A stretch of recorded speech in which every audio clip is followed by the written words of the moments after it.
மக்கள் வணக்கம். நடந்து முடிந்த தமிழக சட்டசபை தேர்தலுக்கான முடிவுகள் மே 4 அன்று வெளிவந்தன.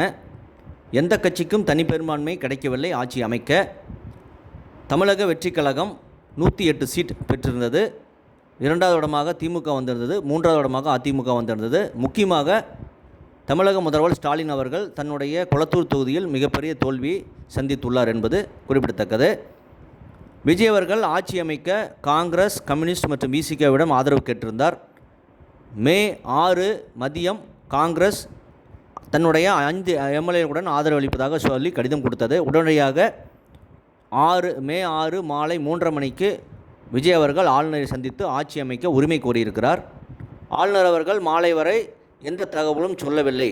ஆகவே 2வது முறையாக தாவேகா நிர்வாகிகளும் சட்ட வல்லுநர்களும் ஆளுநரை சந்தித்திருக்கிறார்கள் என்று மீடியாக்களில் செய்தி வருகிறது.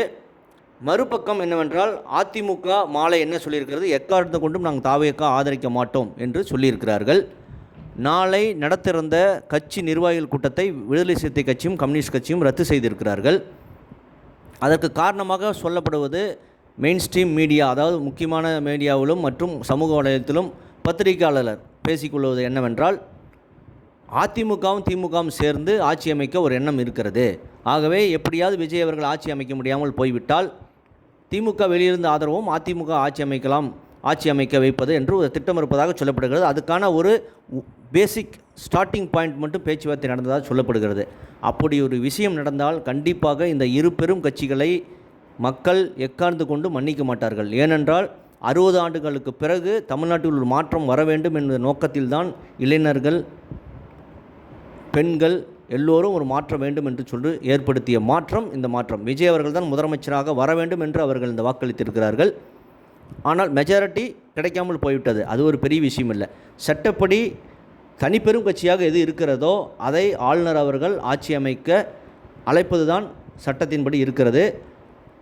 ஆட்சி அமைத்த பிறகு சட்டசபையில் கொடுக்குற காலக்கெடுக்குள் அவர் அந்த மெஜாரிட்டியை ப்ரூவ் செய்ய வேண்டும். அப்படி அவரால் செய்ய முடியாது போய்விட்டால் ஆட்சி கலைந்து கவர்னர் ஆட்சி வரும். இல்லை அடுத்த கட்சி நாங்கள் மெஜாரிட்டியாக இருக்கிறோம் ஆட்சி அமைக்கிறோம் என்று கூறினால் கவர்னர் அவர்களை ஆட்சி அழைப்பார். அந்த எண்ணத்தில் தான் திமுக அதிமுக ஒரு திட்டம் போடுவதாக சொல்லப்படுகிறது. ஏன்னால் அவர்கள் 2 பேரும் சேர்ந்தால் மெஜாரிட்டி வந்துவிடும். அப்படி ஒரு நடந்தால் அம்மா மற்றும் புரட்சித் தலைவர் ஆன்மா அதிமுகவை மன்னிக்காது. அதே வேளையில் 2 ஆண்டு காலம் அந்த ஆட்சி அதிகப்படியாமல் போகும். 2029 நாடாளுமன்ற தேர்தலுடன் திரும்பவும் சட்டசபை தேர்தல் தமிழ்நாட்டுக்கு வந்தால் விஜய் அவர்கள் அந்த அனுதாப அலையிலே கண்டிப்பாக மிகப்பெரிய வெற்றியை பெறுவார் என்பது எந்த வகையான சந்தேகமில்லை. ஏனென்றால் இந்த தேர்தலில் பேருந்து வசதி சரியாக ஏற்படுத்தாத காரணத்தால் சென்னையிலிருந்து நிறைய பேர் பல ஊர்களுக்கு சென்று வாக்களிக்க முடியவில்லை. அதுவே விஜய் அவர்களுக்கு சில இடத்தில் மெஜாரிட்டி வரவில்லை. விஜயும் சில 11 பிரச்சாரத்துக்கு மேல் நிறைய மாவட்டத்துக்கு சென்று பிரச்சாரம் செய்யவில்லை. திமுக அந்த அளவுக்கு அவர் மேல் தடை விதித்து சரியாக பாதுகாப்பு கொடுக்கவில்லை காவல்துறை வைத்து. அதனால் அவரும் செய்யவில்லை. அப்படி இருந்தே இந்த அளவுக்கு வந்திருக்கிறது என்றால் அவருக்கு தான் மீண்டும் ஒரு மக்களுடைய ஒரு அனுதாப அலை ஏற்பட்டு மீண்டும் வெற்றி அடைவார் என்பது எந்த வகையான சந்தேகமில்லை.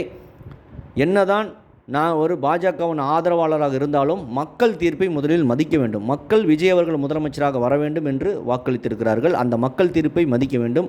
அந்த தீர்ப்பை மதித்து ஆளுநர் அவர்கள் காலம் தாழ்த்தாமல் உடனடியாக விஜய் அவர்களை ஆட்சி அமைக்க அழைக்க வேண்டும். அதுதான் மக்கள் தீர்ப்புக்கு ஆளுநர் அவர்கள் கொடுக்கும் சிறப்பு மரியாதையாக இருக்கும். அதை கண்டிப்பாக அந்த ஆளுநர் செய்வார் என்று நம்புவோம். இதை பற்றி உங்கள் கருத்து என்பதை கமெண்ட் செய்யுங்க. சேனலை ப்ளீஸ் சப்ஸ்கிரைப் அண்ட் ஷேர் செய்யுங்கள். நன்றி, வணக்கம், ஜெய்ஹிந்த்.